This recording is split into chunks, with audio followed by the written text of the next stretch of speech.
Bonjour, c'est Mickaël. Alors, dans la continuité d'imaginer un programme comme ça pour des joueurs individuels, tout seul, avec son ballon, d'autres idées que je viens d'amorcer, avec ballon de rugby et ballon de foot aussi, tiens. La stratégie, ça serait de se dire, ok, je fais un jeu de manière très technique, d'accord, sans utiliser d'autres ressources. Je pense à la ressource décisionnelle, la prise de décision, la ressource physique notamment. Donc là, on va juste travailler le geste. Ça donne quoi? Au rugby, par exemple, ça peut donner change le ballon de côté, change le ballon, change le ballon, change le ballon, change le ballon, change le ballon. Ok, on peut faire ces petites manipulations. On peut faire ça aussi, vous savez, hop, pour s'habituer. On peut essayer aussi de courir un peu sur place et de changer. Tac, il y a tout un tas d'idées qu'on peut travailler. Ça, c'est l'atelier technique. Au foot, football, hop, on peut s'amuser, tac, tac, des petits jeux comme ça, hop, des jeux comme ça, hop, tac, on peut faire des drills. Technique, manipulation de ballon, sur le geste technique, je manipule, je manipule, je manipule. Assez simple, c'est fermé, je répète plusieurs fois le mouvement, ok? Du coup, après, ce qu'on va s'imaginer dans cet atelier technique, ce qu'on va valoriser, ce qu'on va mettre en avant, c'est le nombre de répétitions. Combien de fois? 1, 2, 3, 4, 5, 1, 2, 3. On va mettre ça en avant. On va se donner un timing, d'accord, pour donner un cadre. Comme ça, chacun fait en fonction de ce qu'il peut faire et de sa progression. Là, par exemple, on va utiliser le principe du Tabata, comme en CrossFit, c'est-à-dire on peut faire 30 secondes de travail technique et 15 secondes de récupération. Donc pendant 30 secondes, je peux faire ça. Hop, pendant 30 secondes, de manière très simple. 15 secondes de récup, je relâche et je fais ça. 1, 2, 3, 4, 5, 6, 7. Après, on peut rajouter peut-être ça. 1, 2, 3, 4. Voilà, on compte. 30 secondes. On peut faire 4 blocs par exemple. 4 blocs de 30-15. Ok, et à la fin, on note tant de répétitions. J'ai fait tant de répétitions au total. Voilà, pareil au foot. Comme ça, on est juste sur la valorisation et la progression du nombre de répétitions. Plus je serai à l'aise techniquement, plus j'en ferai. Plus j'en fais, plus je progresserai. Ok. Après, comment on va faire pour valoriser le geste technique et qu'on le fait correctement? J'ai envie de dire, sur ce mode de confinement, libre à chacun de s'auto-évaluer et de juger de la qualité de sa performance. Comment il va faire? Pour moi, je vois deux options. Déjà, quand on donne les indicateurs ici, on donne des repères visuels et je peux expliquer aussi peut-être. Voilà, je mets le ballon là. Je casse un peu le poignet, bras opposés. Hop, je casse le poignet, bras opposés.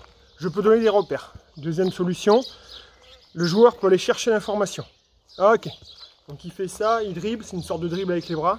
Comment ça se passe? Je vais sur YouTube, je vais sur Internet, je vais trouver plein de vidéos, plein de choses qui vont me permettre de regarder. Comme ça, je développe aussi chez le joueur la capacité à aller chercher l'information, la capacité de discernement et surtout de tester, qui sont les 3 domaines d'intelligence. Ok. Je vais aller chercher l'information, je vais être capable de discerner l'information, savoir ce que je vais trouver d'intéressant pour moi. Et dernier point, je teste. Ok. Ensuite, qu'est-ce qu'on peut faire d'autre? C'est ce qu'on va appeler la mise en situation. Ça, on peut le faire aussi tout seul chez soi. La mise en situation, c'est quoi? J'ai travaillé un geste technique, ici. Maintenant, je vais le mettre en situation sur le terrain. Ça veut dire quoi? Je vais rajouter une dimension physique et la dimension perceptive et décisionnelle. Là, bien sûr, il n'y a pas d'adversaire. Ok. Mais on va imaginer, vous avez tous peut-être un terrain chez vous, il faut utiliser l'environnement. L'environnement va être l'adversaire. Ok, là j'ai pris un terrain qui est un petit peu accidenté, on ne voit pas forcément. Il y a des trous. Il y a des trous, il y a des monticules. Voilà, moi mon objectif ça va être de courir et d'éviter ces trous, comme si c'était un adversaire. Et à chaque fois qu'il y a un trou, je vais mettre le ballon à l'opposé. Ok. Et là aussi, pareil, je vais vous montrer. Donc ça va donner...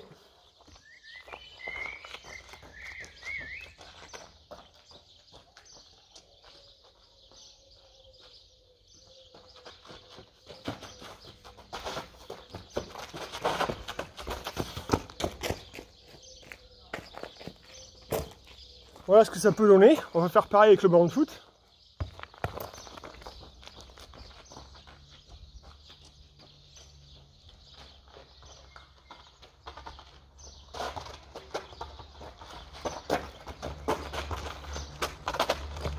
Hop là.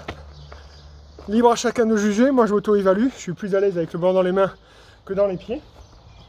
Et là l'objectif ça serait de compter le nombre de fois que je fais un dribble, un changement d'appui, le nombre de fois que je fais pied droit, que je fais pied gauche, le nombre de fois que je fais main droite, que je fais main gauche. Pareil, on peut lancer un petit chrono, un peu plus long, pourquoi pas sur 1 minute. Sur 1 minute, le nombre de fois où j'ai changé le ballon de côté. C'est-à-dire je le fais dans un sens, je le fais dans l'autre.